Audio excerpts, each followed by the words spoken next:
Okay, you ready? So, can you imagine that there may be a spiritual quality that isn't fully embraced? A spiritual quality that sometimes goes unnoticed. And the quality I'm speaking of tonight is courage. And we think about courage in the big events of life. But I think courage is a lot more about the day in and day out, how we choose to live. There's a line in Superman where Superman is speaking to Lois Lane, and he says, there's a superhero in all of us. You just need to put on your cape. Right? And there's something like a ritual. That when we remember that there's a superhero in all of us, that we actually have a ritual of thinking about those moments in our life where we know that we're up against something, where there's a need, a challenge, a problem, and we know that we are facing that challenge head on. And I think it's helpful in those moments to take a moment and imagine putting your cape on. That we have a way of reminding ourselves that there's a superhero in all of us, but we have to remember it. We have to have that little ritual that allows us to button the little button at the top of our neck, and we can see our superhero cape and flowing down behind us. And in those moments, we need something to remind us that there's a power within us that is greater than any event, but we have to have the courage to face the situation. Because it doesn't really help us if there's a power greater than any situation if we don't have the courage to face the situation. So it takes both the power within us and the courage to step into the moment that causes transformation. That life requires courage. See, one of the things that we believe in this world is that we should never be afraid. We have this concept that we should never, ever, ever be afraid. And when we are afraid, we think that something is radically wrong. And I'd like to make a stab at a new idea. That I don't think it's possible to be in this world and not from time to time be afraid. And I think as we make allowances and the realization that we are going to be afraid, when we make peace with our fears, that we are going to be afraid, then it's really a matter of how are we going to manage through the fears. Not that because some of us are spending so much time thinking that we shouldn't be afraid that it's just wasted energy. I believe that when we come into this three-dimensional form, and we don't feel God the same way that we do on the other side, that is absolutely, completely natural for moment after moment for us to sometimes be afraid. Because on the other side, there is no fear, because you're always in the presence of God. But the moment you make the choice to come into three-dimensional form, God becomes more abstract. And so we have the fear that comes from wanting and needing that presence and that power, but not always feeling it's as close as we would like it to be. In our neighborhood, we have a cute little neighborhood. In our neighborhood, it's a lot of seniors. And we have a couple cute little families that we have snuck in.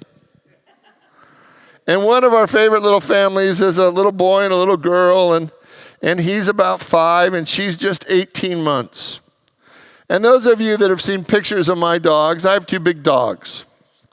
And the little boy is a little reluctant to go and move straight into these dogs, because these dogs just want to lick them up one side and down the other, right?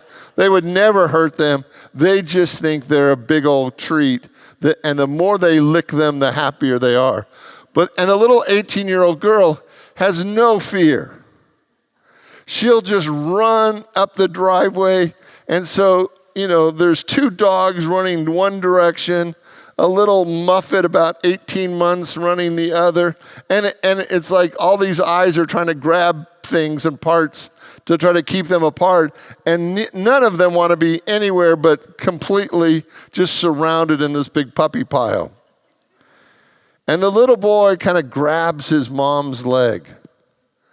And then when he's convinced it's safe, he slowly kind of cheats his way into the circle. And his sister is just giggling and howling, and the dogs there's saliva everywhere, and she loves it. And I want you to see that fear is really not a problem. That sometimes there's moments in life where we want to just jump right in. And there's moments we want to take it slow. In Isaiah 41:10 it says, "Fear not, for I am with you. But be not dismayed, for I am your God. I will strengthen you, yes. I will help you. I will behold you with my righteous right hand." And so there's this promise that God will be with us always. That God is always with us, always. But we have to call forth the courage it takes to be fully present in life. Came across this story this week. And it's a story of a high school girl in her freshman year, science class, first week, and she forgets her homework assignment.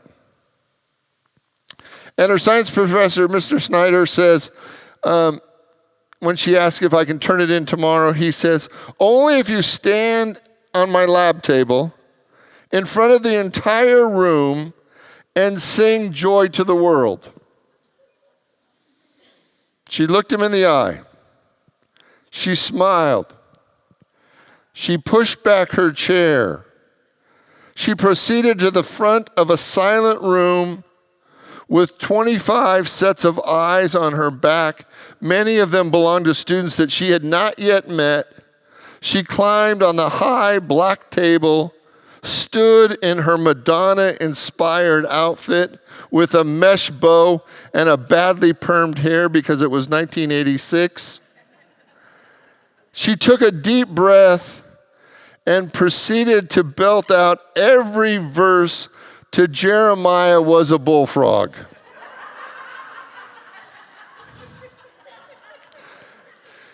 And her fellow students gave her a standing ovation.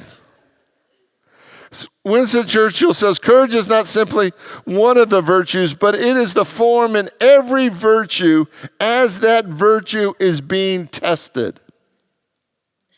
That whatever is going on in your life, it is completely normal from time to time for you to be afraid. It's completely normal. But we have to call forth the courage of God within us to move through those moments so that we don't become small and bitter in those moments. I often hear people say that God is testing us. I don't think that's how it works at all. I think our soul in those moments is calling us to be greater than we think we can be, to live larger and more faithful, and not to shrink into the smallest version of ourselves. The courage is the power that allows us to be greater than we believe that we can be. And there are so many moments that require that we button up our little cape and be courageous. When our partner dies, and we must decide if we have the courage to keep living. When a loved one is diagnosed with a life-threatening condition, and we have to decide if we have the courage to live in faith or to live in fear. When everyone around us is saying yes, but to be honest with ourselves, we have to say no. That requires courage. There are moments that take profound courage to be joyful, to believe, to get out of bed, to try again, to forgive, to do that which we've never done before, to survive a breakup, to live with pain. Those moments require great courage. Thank God for courage. Will you say that with me? Thank God for courage. See, this season, I'm doing those spiritual qualities that I really want to thank God for, that I want to acknowledge that God is at work in these moments, and I want us to bring to light courage and the power that courage has, the need for courage to live our greatest spiritual life, because without courage, we live small little lives. And with courage, we will confront our own fears. We will confront our own obstacles. We will confront our own situations, and we will live in the fullness of God. But it's courage. Courage is a requirement to be here present on this earth.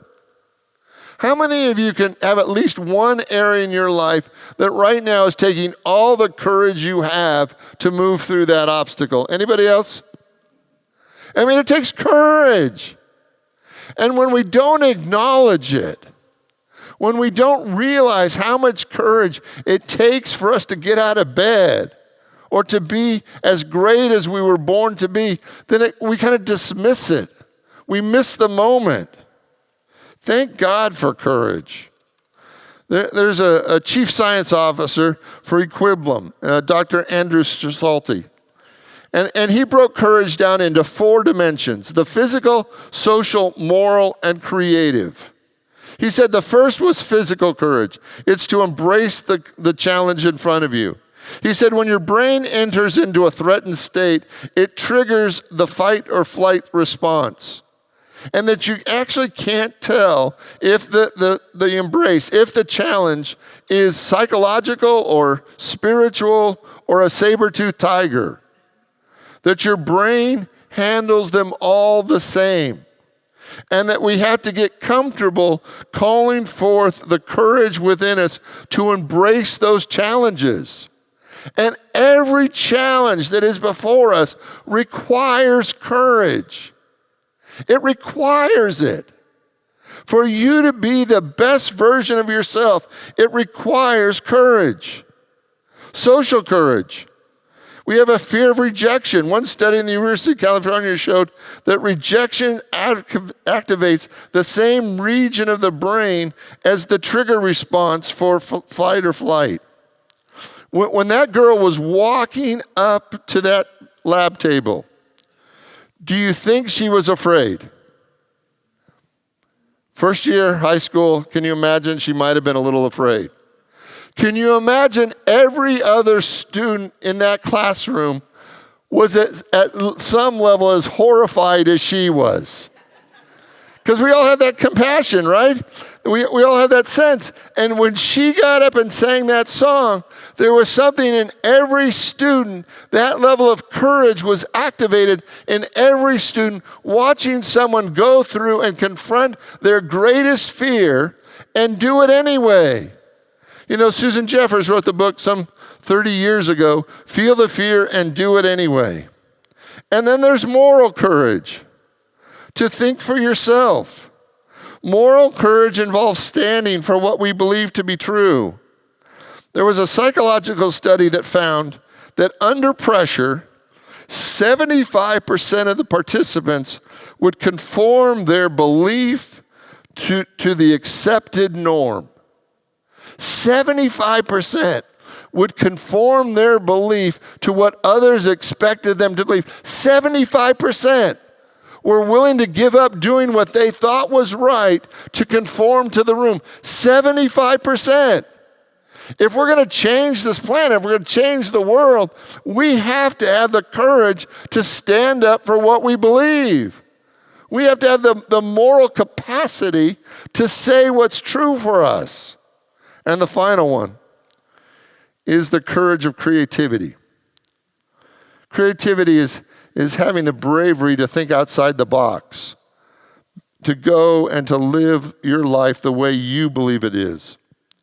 There's another story I came across, and it's about a young man who went to his spiritual teacher and asked his teacher if he could teach them how no longer to be afraid. And his teacher said to him, I will teach you only with one condition. For 1 month, you have to live in a big city and tell every person that you meet on your way that you're a coward. You will have to say it loudly, openly, and look them straight in the other person's eye. The person got very sad because that task seemed to be very scary to him. For a couple of days, he was so sad that he thought he could never do it. But he lived with cowardice, and it was unbearable. So he traveled to a big city. At first, meeting the first passerby, he was speechless. The words just literally would not come out of his mouth. He couldn't look them in the eye. But he needed to finish his master's task. So he began to overcome himself. When he came up to the next person to tell him that he was a coward, he could barely get the words out. But the voice sounded a little louder and more confident with every passing day. Suddenly came the moment where the man caught himself thinking that he wasn't scared anymore. The further he continued doing the master's task, the more convinced he was that fear had abandoned him. The way his mouth had passed, the person would come by and he actually could say it and look them straight in the eye. He went to his master and said, "Thank you, teacher, for I have finished your task. Now I am not afraid anymore. But how did you know that this strange task would help me?" The thing is that cowardice, the teacher said, is only a habit. And by doing the thing that scares you, you can destroy the stereotype and come to the conclusion that you can do all things. And now you know that bravery is also a habit. And if you want to make bravery a part of yourself, you need to move forward into fear. And then fear will go away and bravery will take its place. Like, what are you afraid of?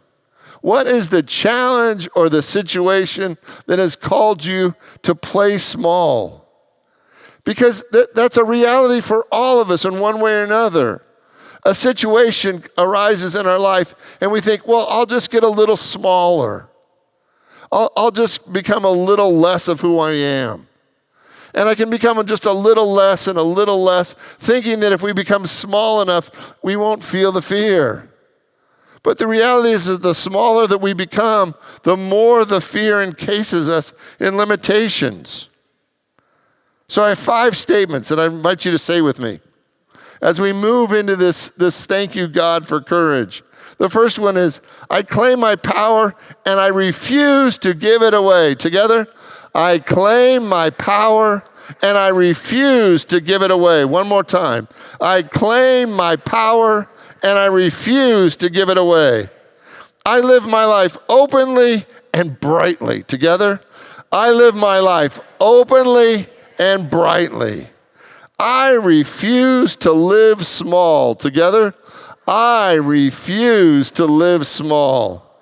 I regularly ask for what I want, need, desire, and dream. Together, I regularly ask for what I want, need, desire, and dream. And 5, I am worthy of all the blessings of God. Together, I am worthy of all the blessings of God.